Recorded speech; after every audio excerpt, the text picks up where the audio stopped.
사랑하는 주님, 오늘도 주의 말씀 들고 섭니다. 성령께서 함께하여 주사 꼭 필요한 말씀들이 필요한 곳곳에 스며들게 하여 주시옵고, 말씀 가운데 찾아오신 주님으로 인해서 우리의 삶에 하나님의 시간을 깨달아 알아가는 기쁨을 허락하여 주시옵소서. 앞으로도 그 하나님의 시간을 기대하며 기도함으로 온전히 누리는 복된 자녀의 삶 될 수 있도록 주께서 복 내려 주옵소서. 주께서 사랑하시는 우리 권사찬양대가 주를 찬양하였습니다.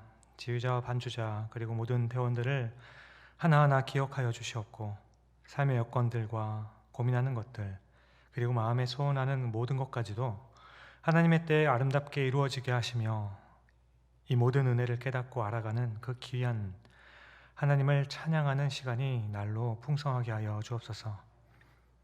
아울러 동일한 마음으로 또한 고백으로 함께 모인 모든 주의 백성들과 이 자리에 피치 못할 사정으로 함께하지 못하는 이들에게도 각자에게 꼭 필요하고 알맞은 은혜가 넉넉하게 있기를 소원하오며, 이 모든 말씀을 귀하신 우리 구주 예수 그리스도의 이름으로 기도드립니다.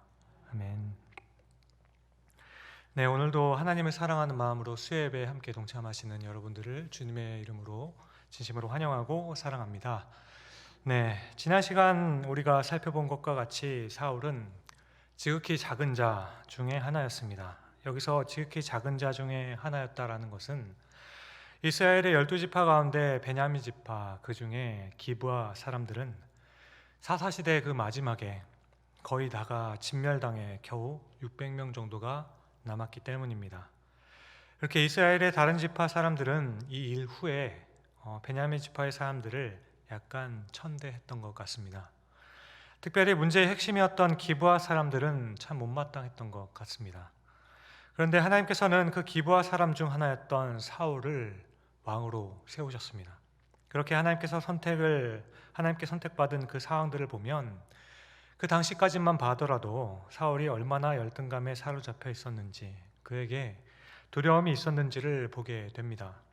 그 당시 사울은 초라하고 약하고 부족함이 보였던 것과 반대로 오늘 함께 살펴본 이 사건 속의 사울은 속된 말로 정말 많이 컸습니다. 왕으로서 이제는 자리를 잡았습니다. 그뿐만 아니라 이제 사울은 많은 군대를 이끌고 강력한 리더십을 발휘하기 시작합니다. 14장 47절 이후의 말씀을 보시면 이렇게 말씀합니다.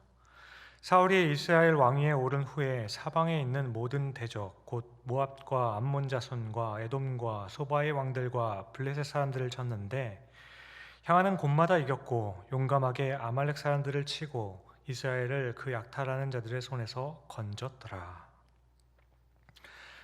사울은 이스라엘의 왕으로서 정말 승승장구하고 있는 모습입니다. 기세가 등등해서 세력을 확장하고 있었습니다. 매우 형통하고 성공하는 모습입니다.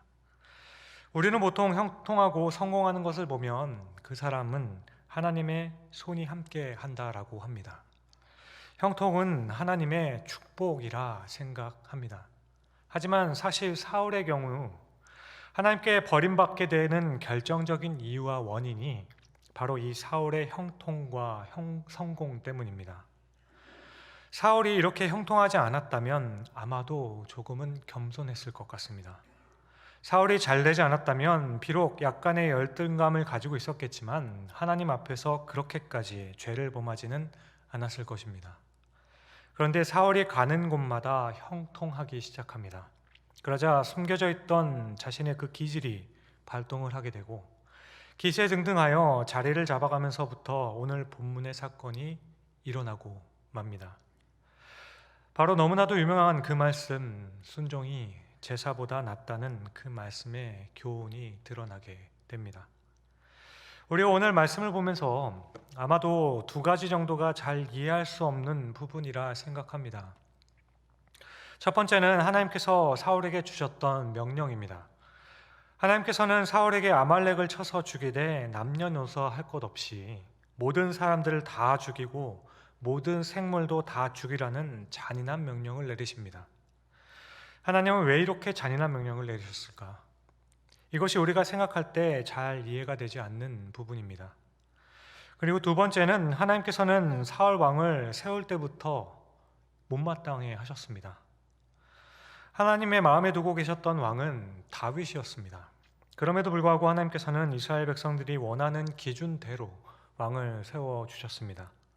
그렇게 하나님께서는 사울이 하나님을 경외하는 사람이 아니었음을 알고 계셨음에도 불구하고 왕으로 세우셨어요. 그리고 역시나 사울을 통해서 이스라엘 백성들에게 하나님께서는 이스라엘 백성들이 자신에게 구했던 것이 하나님의 뜻과는 다르다는 것을 이스라엘 백성들로 하여금 깨닫게 하셨습니다. 그렇게 결국 사울을 물리고 난 후에 다윗을 왕으로 세우시게 되죠. 그러니까 다시 정리하자면 이 모든 것은 하나님의 계획 가운데에 있었다라는 사실입니다. 그런데 오늘 본문을 보시면 하나님께서는 이 일을 후회하셨다라고 말씀하고 계신다는 사실입니다. 하나님께서 사울을 왕으로 세우신 것을 후회하셨다. 아니, 하나님께서 다 아시고 다 하셨음에도 불구하고 왜 후회하셨을까? 이렇게 여기서 말씀하시는 하나님의 후회가 과연 무엇인지 궁금해집니다. 과연 모든 것을 아시는 하나님께서도 후회라는 것을 하실 수 있는 것인가 궁금해집니다. 이렇게 오늘 우리는 이 두 가지를 함께 생각해 보면 좋겠습니다. 오늘 말씀을 함께 살펴보는 가운데 각자에게 깨닫는 은혜가 있으시기를 주님의 이름으로 축원드립니다. 이스라엘 백성들은 40년 광야 생활을 마치고 가나안 땅으로 들어갑니다.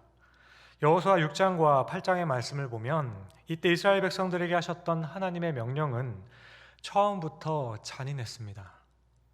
가나안에 있는 모든 사람들을 다 진멸하라는 말씀이었습니다.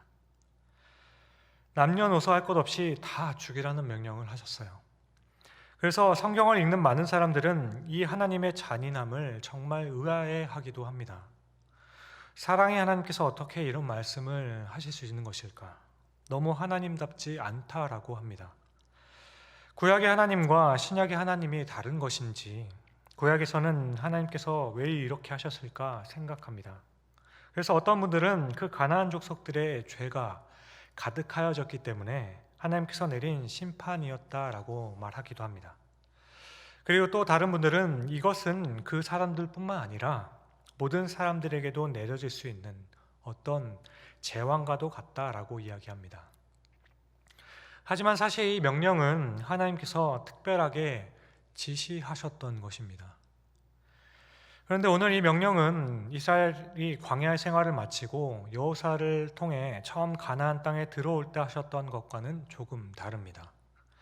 우리 함께 조금 수고스럽더라도 함께 찾아보았으면 좋겠습니다. 신명기 20장 10절부터의 말씀입니다. 제가 가진 성경으로는 293면에 있습니다. 신명기 20장 10절부터 함께 살펴봤으면 좋겠습니다.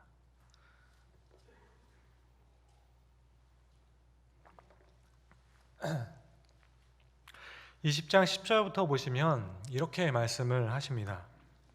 내가 어떤 성읍으로 나아가서 치려할 때에는 그 성읍에 먼저 화평을 선언하라. 싸우지 말라는 말씀이죠. 가나안 땅에 들어갔을 때 다짜고짜 다 죽이지 말라는 겁니다. 그리고 이어서 11절을 보시면 그 성읍이 만일 화평하기로 화답하고 너를 향하여 성문을 열거든 그 모든 주민들에게 내게 조공을 바치고 너를 섬기게 할 것이요 진멸부터 하지 말고 화목할 수 있으면 화목하라는 것입니다. 그런데 이어지는 12절부터 보면 만일 너와 화평하기를 거부하고 너를 대적하여 싸우려 하거든 너는 그 성읍을 에워쌀 것이며 내 하나님 여호와께서 그 성읍을 내 손에 넘기시거든 너는 칼날로 그 안에 남자를 다 쳐 죽이고 남자들만 죽입니다. 너는 오직 여자들과 유아들과 가축들과 성읍 가운데 있는 모든 것을 너를 위하여 탈취물로 삼을 것이며 너는 내 하나님 여호와께서 내게 주신 적군에게 빼앗은 것을 먹을지니라. 탈취물로만 사용하지만 죽이지 말라라고 하셨습니다. 그리고 다시 15절을 보시면 내가 내게서 멀리 떠난 성읍들 곧 이 민족들에게 속하지 아니한 성읍들에게는 이같이 행하려니와 오직 내 하나님 여호와께서 내게 기업으로 주시는 이 민족들의 성읍에서는 호흡이 있는 자를 하나도 살리지 말지니. 그러니까 모두 진멸한 민족들은 그 이후에 이어지는 17절에 보면 6개의 족속뿐입니다. 헷 족속, 아모리 족속, 가나안 족속, 브리스 족속, 히비 족속, 여부스 족속. 따라서 하나님께서 내리셨던 명령은 이스라엘 백성들이 어디를 가서 전쟁을 하게 되면 모든 사람들을 다 죽여서 이스라엘과 전쟁하면 모두 다 죽는다는 그런 공포를 주기 위함이 아니었다라는 것입니다. 여기 보면 하나님께서 호흡이 있는 것은 다 진멸할 것을 명령하신 그 땅은 6 족속이 거하는 땅이라는 것입니다. 나머지 족속들에게는 화평을 청하고 화평이면 괜찮겠지만 그렇지 않으면 다시 대적할 수 있는 남자들만 죽이라고 명령을 하셨던 겁니다. 그렇다면 유독 6 족속에게만 하셨던 이 잔인한 명령의 의도는 과연 무엇일까? 이들이 더 악했기 때문도 아닙니다. 하나님께서 이렇게 하신 이유는 제가 이해하기로는 이것은 상징적인 의미가 담겨 있는 겁니다. 이스라엘 백성들이 이제 가나안 땅에 들어와서 이룰 그 나라, 하나님께서는 그 나라를 직접 다스리시는 나라인 겁니다. 더 이상은 왕도 필요 없는 하나님께서 직접 다스리시는 나라인 겁니다. 이 나라는 하나님의 율법으로 통치가 이루어지며 그 율법대로 살아가기에 죄를 지은 자들은 죽게 됩니다. 그래서 이 땅에는 죄가 하나도 없는 거예요. 이 땅에는 오직 하나님을 경외하는 사람들이 하나님의 다스리심에 온전히 순종하는 신정국가를 가나안 땅에 만들고자 하셨습니다. 원래 하나님의 계획이 신정국가를 만드는 것이 끝이 아니긴 하지만 하나님의 거룩함 가운데 다스림을 받는 나라는 이런 것이라고 하는 것을 상징적으로 보여주기 위한 의도가 그 가운데 있었다는 것입니다. 그래서 가나안 땅에서는 어떤 죄도 용납이 되지 않았던 것입니다. 완전하게 깨끗해진 상태에서 출발하기 원하셨던 거예요. 그런데 이 말씀은 처음부터 이루어지지가 않습니다. 왜냐하면 이스라엘 백성들이 가나안 족속들을 온전히 다 내쫓지 못했습니다. 게다가 이스라엘 백성들도 온전히 하나님의 말씀에 순종하려 하지 않았기 때문입니다. 하지만 여기서 보여주는 가나안 땅, 이 땅의 특징은 바로 신정입니다. 하나님께서 직접 다스리시는 곳, 하나님께서 다스리심으로 어떤 죄도 용납이 되지 않는 곳, 하나님만을 경외하며 다른 어떤 우상도 섬기지 않는 곳으로 가나안 땅은 상징이 되었던 것입니다. 가나안 땅이 상징하고 있는 것은 영원한 하나님의 나라입니다. 그렇게 하나님의 다스리심을 예표하려고 했지만 그렇게 되지 않았습니다. 더군다나 사사시대를 겪으면서 온갖 가지 우상들이 들끓게 되고 문란과 음란으로 더럽혀지게 됩니다. 하나님께서 계획하시고 세우셨던 적과 꿀이 흐르는 그 땅이 오히려 죄가 관영한 땅이 되어버립니다. 이스라엘 백성들이 가나안을 정복하기 전과 하나도 달라지지 않게 됩니다. 이스라엘 백성들이 들어감으로 그곳에는 진정한 의미에서 신정이 이루어질 줄을 알았습니다. 그런데 여전히 인간들이 주체가 되어 죄가 관영하며 우상이 가득한 곳이 됩니다. 이스라엘 백성들도 다 가나안화 되어 갔지 가나안을 하나님을 경외하는 신정으로 만들지 못했습니다. 그렇게 어찌 보면 실패한 곳에서 다시 하나님께서는 신정을 하시기 위해 세우신 왕이 바로 다윗입니다. 다윗을 통해서 하나님께서는 다시 세우실 하나님의 나라에 대해서 말씀하셨던 것입니다. 그러니까 가나안 땅에서 모든 불의한 자들, 악한 자들과 우상 숭배하는 자들, 여호와를 경외하지 않는 모든 자들과 불의를 행하는 자들, 이 모두를 다 제거하여 버리라는 말씀의 의미는 이 땅은 내가 친히 다스림으로 죄가 인정되지 않는 곳으로 만드시겠다는 그 의미가 있었다라는 것입니다. 현실적으로 가능하지 않았어도 상징적으로는 그 메시지가 명령 가운데 있었던 것입니다. 바로 이러한 이유 때문에 사울을 왕으로 세우신 후에 사울에게 명령하게 된 첫 번째 그것은 바로 아말렉을 진멸하라는 말씀입니다. 그러므로 사울에게 하나님께서 명령하신 것은 단순하게 전쟁을 하라는 것이 아닙니다. 하나님께서 사울에게 명령하신 그 내용의 전말은 내가 왕이 되어서 다스리게 될 나라는 하나님이 주권적으로 다스리시는 곳이 될 것이라는 뜻이 담겨 있다는 거죠. 어떤 우상도 섬기지 말아야 할 것이고 어느 누구도 그곳에서 감히 하나님의 자리에 있지 말아야 할 것이며 하나님만을 높여야 한다는 그런 의미에서 아말렉을 진멸할 것을 말씀하셨던 것입니다. 그러므로 순종이 제사보다 나은 겁니다. 제사를 원하신 것이 아니라 순종하기를 원하셨다라는 겁니다. 이스라엘에게 있어서 아말렉은 정말 가시와 같은 사람들이었습니다. 아말렉은 한 곳에 정착하지 않고 양탈하는 민족이었습니다. 일행 중에 뒤로 치쳐지게 되는 약한 사람들을 습격했습니다. 이들은 광야에서부터 이스라엘을 괴롭혔습니다. 그래서 다른 족속들은 나중에 가나안 땅에 근접했을 때 싸웠지만 광야에서 유일하게 전쟁을 한 족속이 바로 아말렉입니다. 그래서 하나님께서는 아말렉에 대해서 출애굽기 17장부터 이미 천하에 기억하지 못하게 하겠다 하셨습니다. 이 모든 배경에서 하나님께서는 사울에게 가서 아말렉을 칠 것을 명령하셨던 것입니다. 그리고 이때 하나님께서는 처음 가나안을 정복하였던 여호수아에게 하셨던 그 말씀 그대로를 주신 것입니다. 유일합니다. 이후에는 단 한 번도 이렇게 말씀하지 않으십니다. 하나님께서는 아말렉은 남녀노소 막론하고 모든 생물까지 다 진멸할 것을 말씀하십니다. 그러니까 이것은 처음 가나안에 들어올 때 가졌던 그 상징과 같이 아말렉을 진멸함으로 하나님께서 직접 다스리시는 신정을 말씀하시고 계셨다라는 겁니다. 물론 이 일은 엄밀히 말해 이후 예수 그리스도로 인해 완성된 일이 됩니다. 그리스도는 이 일을 완성하셨습니다. 그렇게 유일하게 신정이 되는 곳, 그곳이 바로 교회입니다.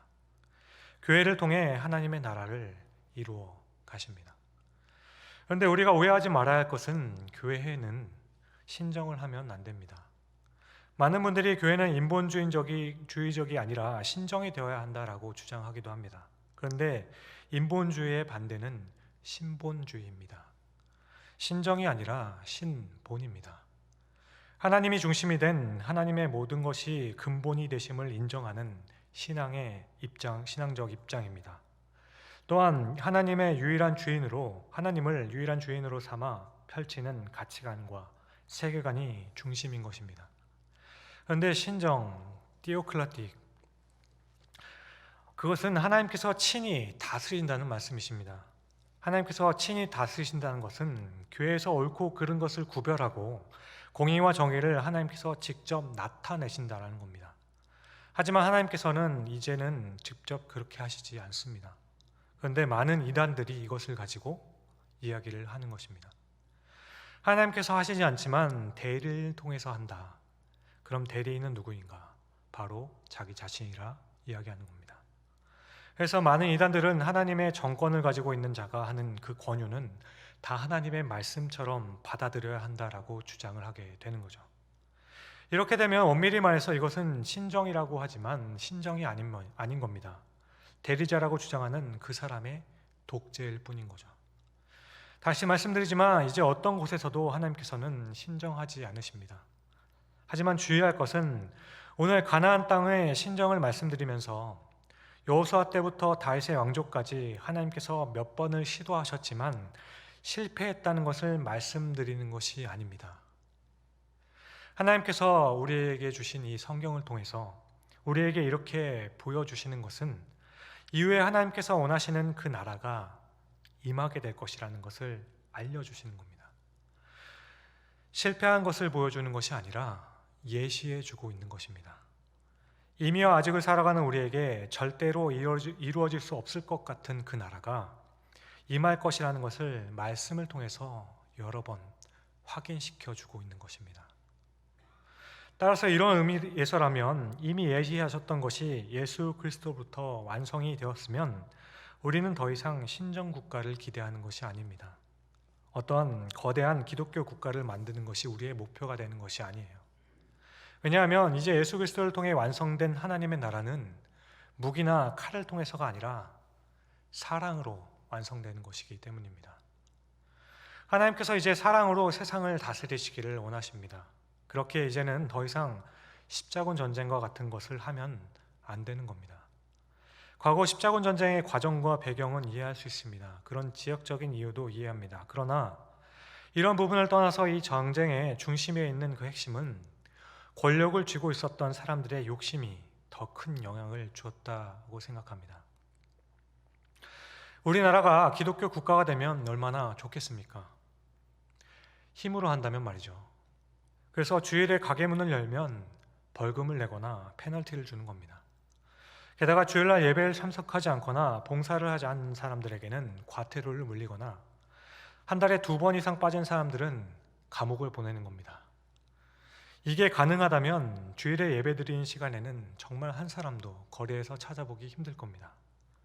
하지만 하나님께서 원하시는 그 나라는 이제 이런 힘의 원리가 아니라는 것입니다. 예수 그리스도로 인해 완성된 하나님의 나라는 사랑의 원리가 중심입니다. 이제는 사랑으로 스스로 변하여서 은혜로 사명을 감당하게 하셨습니다. 그렇게 받은 은혜에 감사하여서 온전히 하나님을 섬기며 사랑하고 예배하는 곳, 그곳이 바로 교회입니다. 이 은혜로 인해 하나님의 다스리심을 받게 될 그 영원한 하나님의 나라가 곧 임할 것이라는 것입니다. 이것을 보여주고 있는 사건이 바로 가나안에서의 진멸, 히브리어로 헤렘입니다. 헤렘은 그 뜻이 구별하다, 바치다, 진멸하다라는 뜻을 가지고 있습니다. 그러니까 하나님께서 다스리시고 통치하신다는 의미에서 더 이상은 어떤 우상과 어떤 죄도 존재할 수 없는 곳을 보여주는 상징적인 의미에서 모두 죽이라라고 말씀하셨던 것입니다. 그렇게 하나님의 명령이 잔인해 보이기는 하지만 신학적으로 설명드린다면 이렇게 설명을 드릴 수 있지 않을까 싶습니다. 오직 하나님만이 우리의 주인이 되시기를 바란다라는 것입니다. 다음으로 사울은 아말렉과의 전쟁에서 승리하였습니다. 그런데 15장 9절을 보면 이렇게 나옵니다. 사울과 백성이 아각과 그의 양과 소의 가장 좋은 것 또는 기름진 것과 어린 양과 모든 좋은 것을 남기고 진멸하기를 즐겨 아니하고 가치 없고 하찮은 것을 진멸하니라. 값이 나가 보이고 좋아 보이는 것은 다 그냥 둡니다. 하나님께서는 이것을 보고 진노하시게 되죠. 그런데 이때 사울은 자신이 생각할 때 하나님의 말씀대로 전부 진멸하는 것이 너무 잔인해 보여서 그랬던 것도 아닙니다. 게다가 사울 자신이 자신에게 그렇게 하는 것이 하나님께서 기뻐하시지 않을 것이라고 생각한 것도 아닙니다. 앞서 14장에 요나단은 사울이 명령한 것을 어기고 꿀을 먹었습니다. 그래서 사울은 약속한 곳이기에 요나단을 처단하려고 했지만 백성들이 만류하여서 요나단이 살게 되죠. 그리고 이 부분에 대해서 하나님께서는 오히려 칭찬하셨습니다. 무슨 말인가 하면 하나님께서는 융통성이 없는 분이 아니라는 것입니다.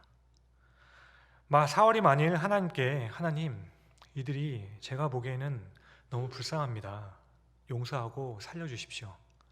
이런 입장에서 했다라면 이해할 수 있을 것 같습니다. 그런데 사울은 모든 하찮은 것은 다 죽이고 보기에 좋은 것만 남겼습니다. 자신이 보기에 좋은 것을 취했다는 것은 결국 하나님의 다스리심에 도전을 하고 있는 것입니다. 사울 자신이 판단해서 자신이 다스리겠다라고 선언한 것입니다. 자기 마음대로 판단하여서 결정한 이 일은 내가 왕으로서 내가 통치를 하겠다라는 그 의미가 담겨 있다라는 것입니다. 그래서 하나님께서는 진노하시게 된 겁니다. 하나님께서는 사무엘에게 나타나시고 사울을 쫓아내고 다른 사람을 왕위에 올리겠다라고 하셨습니다. 이 말씀을 들은 사무엘은 밤새도록 울며 기도합니다. 그리고 다음날 찾아갑니다.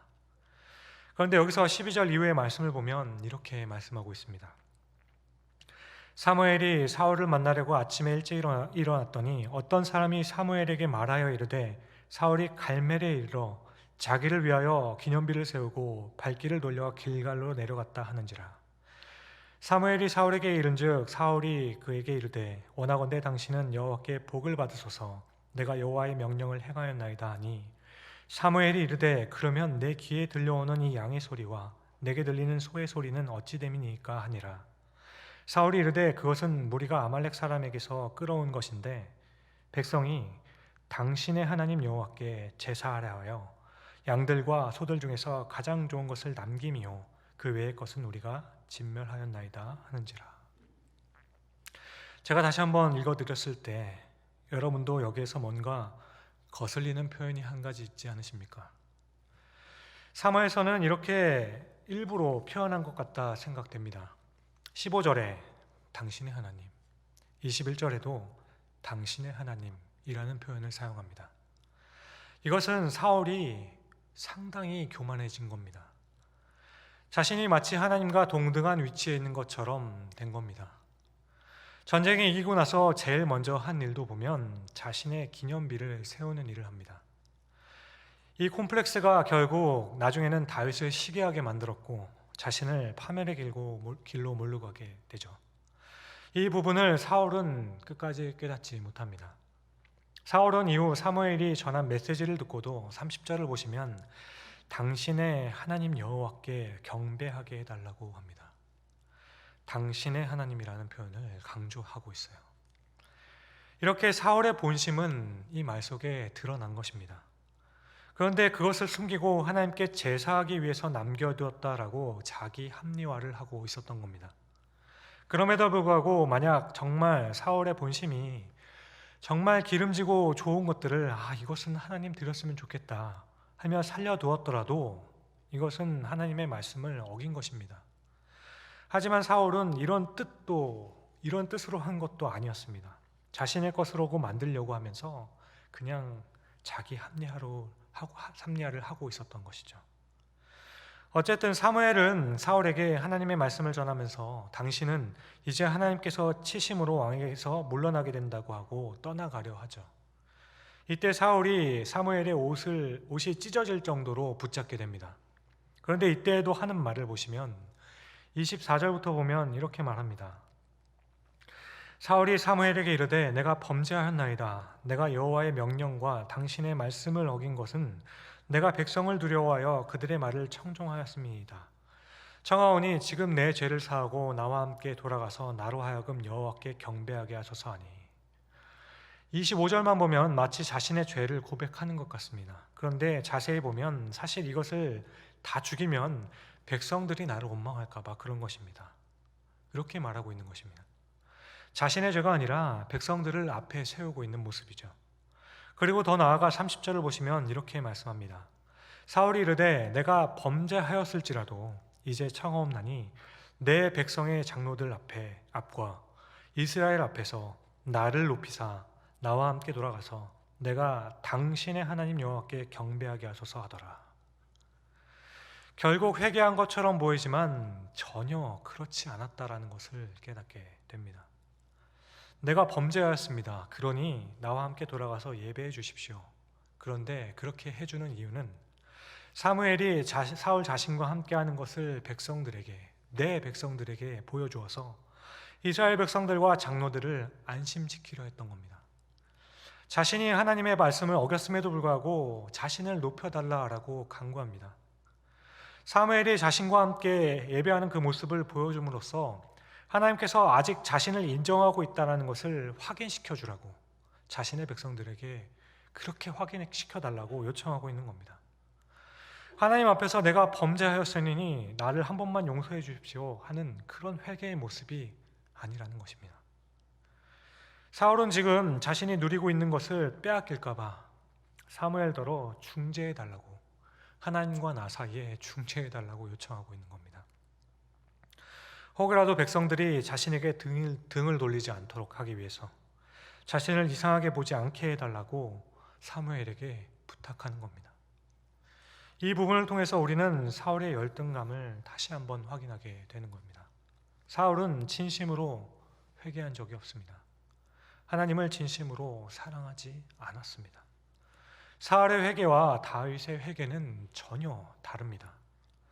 다윗의 경우는 하나님께 용서를 받았음에도 불구하고 밤새도록 울며 기도합니다. 다윗이 지은 시편의 몇 편만 살펴보더라도 이 사무침을 우리는 알게 됩니다. 하지만 사울은 사무엘의 옷자락을 찢기까지 붙잡았지만 이 모습도 회개하기 위함이 아니었다라는 것입니다. 그저 자신의 위치를 걱정하는, 자신의 것을 빼앗길까 봐 하는 그 간절함이 있었을 뿐입니다. 그러므로 여기서 우리들은 과연 어떤 모습인지 돌아보게 됩니다. 우리들의 회개의 모습은 어떠한지 돌아봅니다. 우리는 때론 하나님을 슬프게 하였다는 것을 두려워하는 것이 아니라 이 일로 인해 겪게 될 내가 감당해야 할 손해가 두려운 경우가 있지 않으십니까? 죄를 지었다는 것이 두려운 것이 아닙니다. 죄는 더 즐길 수 있었는데 이게 발각되어서 오게 되는 손해를 보는 것이 두려울 때가 있지 않으셨습니까? 사울에게 있어서 여러 번에 걸쳐 거짓말을 하고 속이고 탐욕을 부리는 모습을 발견합니다. 자신을 드러내려는 모습으로 교만해져 있었습니다. 그런데 이 모든 것을 가능하게 하는 것이 바로 형통함이었습니다. 사울은 형통함으로 자기 중심적인 삶이 노골적으로 드러나게 됩니다. 그렇게 15장 35절에 하나님께서는 사무엘에게 사울을 왕으로 삼은 것을 후회한다라고 하셨습니다. 그런데 후회하신다는 말씀과 더불어 29절의 말씀을 보시면 이스라엘의 지존자는 거짓이나 변개함이 없으시니 그는 사람이 아니심으로 결코 변개하지 않으심이니이다 하니, 하나님께서는 사람이 아니심으로 마음을 바꾸시지 않는다는 말씀입니다. 그러니 변치 않으시는 하나님께서 후회하신다는 것은 어쩌면 모순되어 보입니다. 그래서 20세기 과정 철학의 대표자인 알프레드 노스 화이트 헤드라는 사람의 영향을 받은 과정 신학자들이 주장은 이렇게 했었습니다. 과정 철학은 세상에 존재하는 모든 것이 변한다라는 철학입니다. 그래서 하나님 역시 지속적으로 변해왔다라고 주장을 해요. 이렇게 이들이 주장하는 것은 이런 구절들을 보면서 이런 구절들을 찾아내어서 하나님은 완전한 분은 아닌데 선하신 분이라고 고백을 합니다. 주장을 합니다. 그래서 하나님은 후회도 하시고 때로는 실수도 하신다라고 해요. 그러나 이런 실수와 후회를 통해서도 선하심으로 우리와 함께 아름다운 세상, 모든 사람들이 살기 좋은 세상을 만들어가고 있다라고 주장을 합니다. 우리와 함께 아파하신다. 우리와 함께 슬퍼하신다. 세상이 잘못되면 하나님께서는 괴로워하신다라고 주장합니다. 그러나 우리를 도우심으로 다시 좋은 세상을 만들어 가신다라고 합니다. 이렇게 이야기하면 하나님의 따뜻함은 느낄 수가 있을 것 같습니다. 하지만 이렇게 되면 우리는 하나님을 신뢰하지는 못할 것입니다. 우리가 고난 가운데 견딜 수 있는 것은 하나님께서 이 모든 것을 알고 계신다라는 것 때문입니다. 그 믿음 때문이죠. 모든 것을 주관하신다고 믿기 때문입니다. 그런데 우리가 정말 열심히 살고 나중에 하나님을 만나는데 하나님께서 내가 진짜 도와주고 싶었는데 능력이 안 돼서 못 도와줬다. 이러면 어떻게 합니까? 저는 하나님 믿고 끝까지 이렇게 참고 왔는데 이게 뭡니까? 아이고 왜 나를 믿었어? 이렇게 말씀하시면 정말 서운한 건 아니겠습니까? 우리가 끝까지 참고 견디는 것은 하나님께서는 모든 것을 아시고 모든 것을 주관하시며 변하지 않으시고 결국 이루신다는 것을 믿기 때문입니다. 따라서 하나님께서 후회하신다는 표현은 우리가 이해할 수 있을 그 언어로 사용하신 겁니다. 의인화된 표현인 거죠. 이런 표현들은 지성과 이성의 한계가 있는 우리가 이해하기 쉽도록 우리의 언어로 잘 와닿도록 표현하여 주신 겁니다. 이것은 하나님의 완전하심에 반대되는 표현이 아닌 거예요. 다시 말해 지적이고 의적인 것에 대한 후회를 말씀하시는 것이 아닙니다. 감정의 상태에 대한 표현인 겁니다. 그래서 후회하셨다는 말은 하나님께서 슬퍼하셨다라는 것입니다. 하나님께서 아파하셨고 안타까워하셨다라는 겁니다. 하나님께서 변하지 않으시는 분임은 틀림없습니다. 불변하시는 분이십니다. 그러나 하나님의 이 불변하심이 감정이 없으신 분이 아니라는 것입니다. 하나님께서는 감정의 변화가 없다는 부분에서 불변하다는 뜻이 아니라는 거예요. 하나님께서는 감정적인 표현을 해주신다는 겁니다. 우리의 하나님께서는 인격적인 분이십니다. 따라서 반대로 바꾸어 설명하면 하나님의 지적인 것과 의지적인 것이 변하는 것이 아니기 때문에 우리가 찬양을 드릴 때 하나님께서 기뻐하신다는 것은 하나님께서는 그 말 그대로 정말로 기뻐하시는 겁니다. 여기에다가 다른 어떤 설명을 덧붙일 필요가 없는 것입니다. 우리는 하나님을 온전히 이해할 수 없습니다. 그러나 성경을 통해 우리의 언어로 우리에게 말씀해 주시기를 내가 나의 말을 지키면 내가 기뻐한다라고 말씀해 주셨습니다. 반대로 우리가 하나님께 범죄하면 하나님께서는 슬퍼하신다 말씀하셨습니다.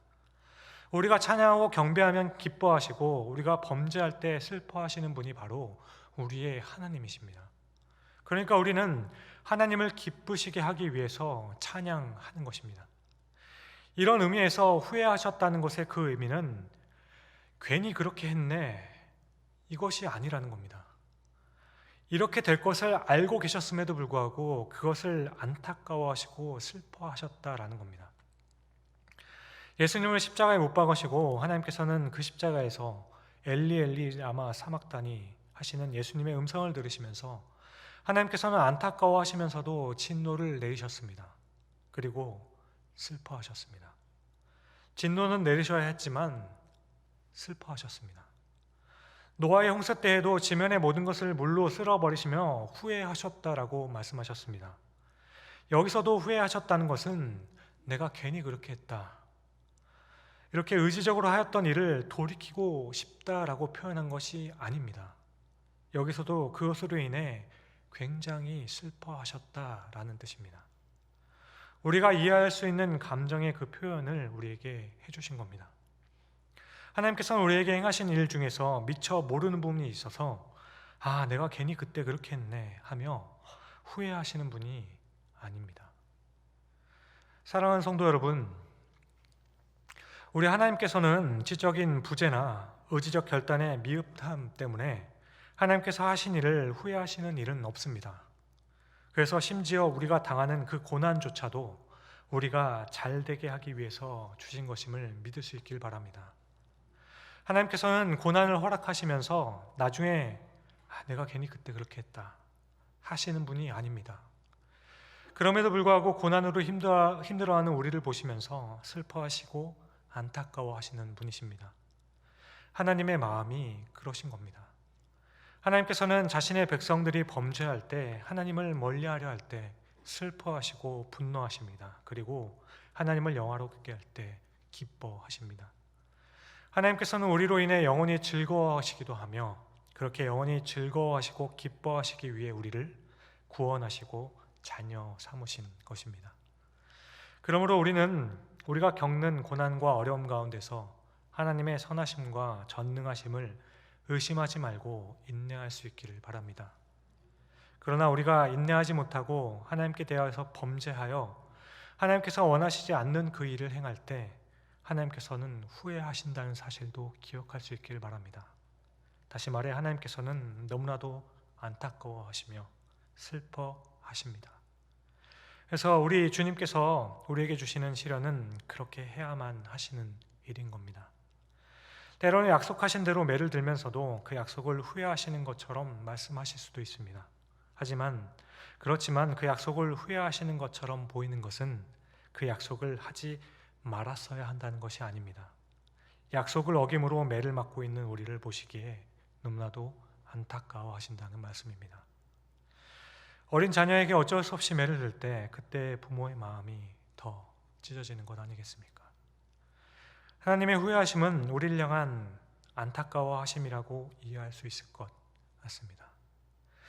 사랑하는 성도 여러분, 오늘 사울의 모습과 그것을 바라보는 하나님의 마음을 살펴보면서 우리가 우리 자신의 모습을 한번 돌이켜 보았으면 좋겠습니다. 정말 어느 때는 너무 잔인해 보였던 이 사건이었습니다. 호흡이 있는 것은 다 죽이라니요.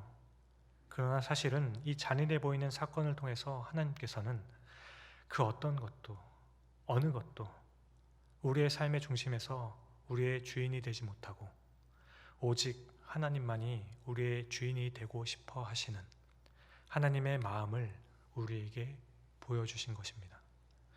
하나님께서는 오직 하나님만이 우리의 주인이 되시기를 바라십니다. 그런데 우리는 자꾸만 그 자리에 나를 올려놓거나 내 것을 올려놓은 모습이 있습니다. 이런 우리의 모습을 보시는 하나님께서는 후회하십니다. 안타까워하시고 슬퍼하십니다. 하십니다. 여호와께서 사울을 버리시다. 이 말 가운데 혹 하나님의 그 슬픔이 느껴지십니까? 하나님의 그 사랑을 느낄 수 있으시겠습니까? 저는 여기에 제 이름을 넣어서 묵상해 보았습니다. 참 많이 부끄럽고 죄송했습니다.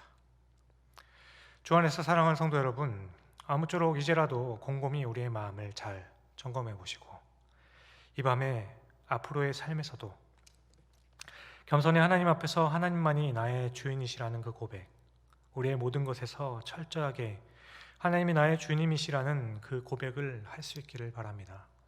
이렇게 이제는 여호와께서 나로 인하여 기뻐하신다는 그 칭찬을 들을 수 있는 우리 모두가 되실 수 있기를 주님의 이름으로 간절히 축원드립니다. 기도하시겠습니다.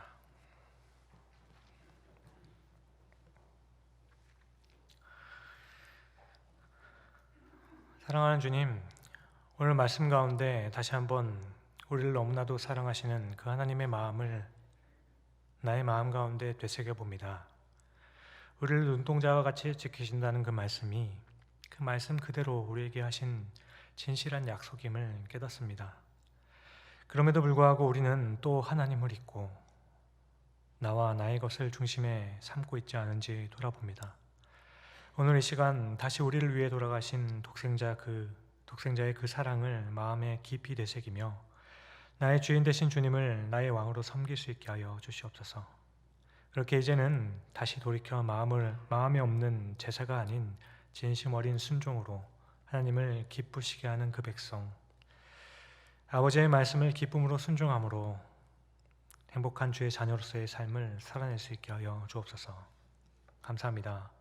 이 모든 말씀을 주의 말씀 따라 살아가려 할 때 어둠 가운데 빛으로 길을 환하게 보여주시는 귀하신 우리 구주 예수 그리스도의 이름으로 기도합니다.